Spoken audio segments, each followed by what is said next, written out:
Hey everyone, welcome to episode 7 of Socially Awkward, where we cover 5 topics in 5 minutes. Everything digital marketing, social marketing, just general internet stuff. We have a spooky edition because it's Halloween.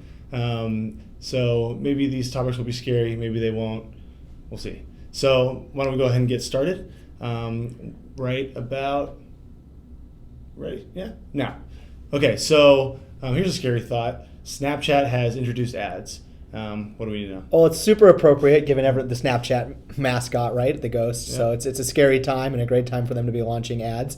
The not scary part is what they've said very, very prominently is that they'll not be putting ads in any of your chats, any of your snaps. In their words, actually, I think they said that would be totally rude. Mm-hmm. But what's really, really interesting with Snapchat ads is they're placing them the same way they place stories, basically in recent updates.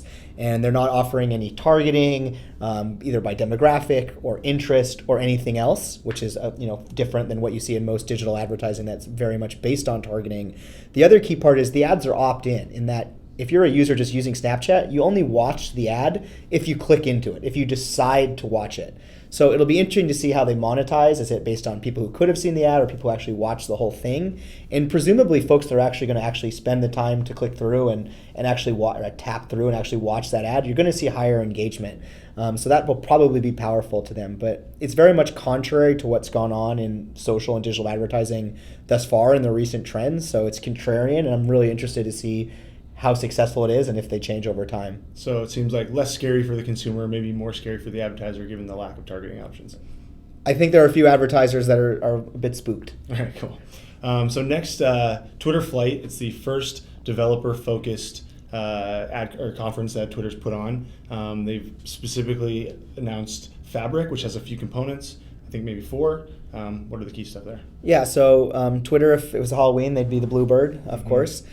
So Flight just really shows their commitment to mobile developers. And it's a really interesting paradigm shift for them in that they're kind of presenting themselves as not as necessarily a social platform and potentially more so as a development platform, period, and specifically a mobile development platform.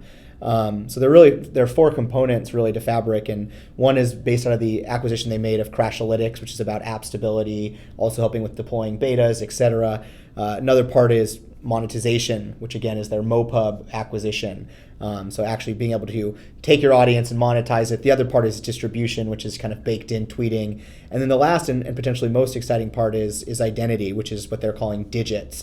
Basically giving any mobile app developer the opportunity to actually create telephone-based login. And that may seem simple, but it's actually very difficult to build phone-based login and to build the infrastructure behind it and can be costly. And Twitter is giving that away for free, which is really, really interesting. I mean, I think most people think of it as a Trojan horse. If they can be the SDK that's baked into every mobile app, then they'll have the first opportunity to monetize. So I think they're kind of giving these services to developers to help them create better mobile apps, specifically with digits, which is a really interesting transition back to phone-based login, with the hopes that they're going to be able to sell ads using MoPub across all of these mobile developers. All right. We're a little behind schedule, so we're just going to give a couple words on the next one. Facebook earnings, sounds like they were pretty good. Yes and no. So Facebook beat the street. They had showed great revenue growth. At the same time, they gave some guidance about expenses, saying that expenses were going to be 55 to 75% greater next year. And that's a little bit scary to shareholders, actually sent the stock down. They also revealed that WhatsApp lost $140 million last year. And not to be unexpected, WhatsApp is not really about generating revenue. It's about creating value at this phase. But always scary to some of the public market shareholders. The last interesting part about that is that 67% of their ad revenues were mobile. So it really shows, again, with Twitter focusing on mobile, Facebook focusing on mobile, and actually seeing that kind of revenue contribution from mobile. If you didn't realize it already, mobile's really big. Right. So sticking with Facebook, they announced Facebook Rooms, which is another attempt at anonymity. Specifically, people can create rooms around interests, and you can anonymously participate in the conversation. Yeah. Again, telling that it's a mobile app, right? And it's really another attempt at Facebook to try and build social platforms that are built around anonymity or semi-anonymity, right? Thus far, everything about Facebook has been tied to your real identity when they've tried experiments where it wasn't, and so far they haven't been so successful. But in an age where people are increasingly sharing in private networks and in anonymous fashions, and you look at some of the stuff that's happened with Whisper and the NSA, it's kind of interesting. But they understand that people want to share different kinds of content to different kind of platforms, and they're trying to build the appropriate platform for each. TBD on whether or not this actually works, but it definitely reminds me of the old chat room days and kind of built for mobile, and it's exciting to use. We don't want to scare the users, so I won't ask you what your old chat name was. Yeah, please don't. The viewers. So anyway, that's extra spooky.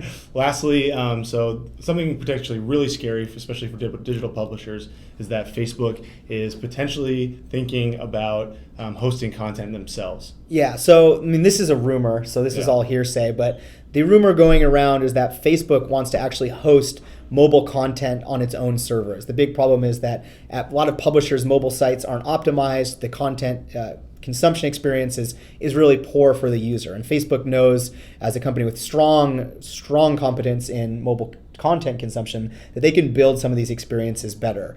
That's terrifying to the publishers, to lose even that much more control. They're already reliant on Facebook for distribution. Well, what happens when they're relying on Facebook for hosting infrastructure as well? So there's going to be a lot of pushback. The analog really is AOL. If you think about what AOL used to do when they had that sort of walled garden and tried to bring all the content creators into AOL, keyword, whatever content was cool back then. I'm going to pretend I'm not old enough to remember. And so Facebook wants to own that. They think they can own the experience and drive more revenue, but publishers are understandably a little bit spooked. All right. Well, that's all the time we have. Everyone have a happy and safe Halloween. I'm Joey Calkins. This is Brewster Stanislaw from Inside Social. Take care.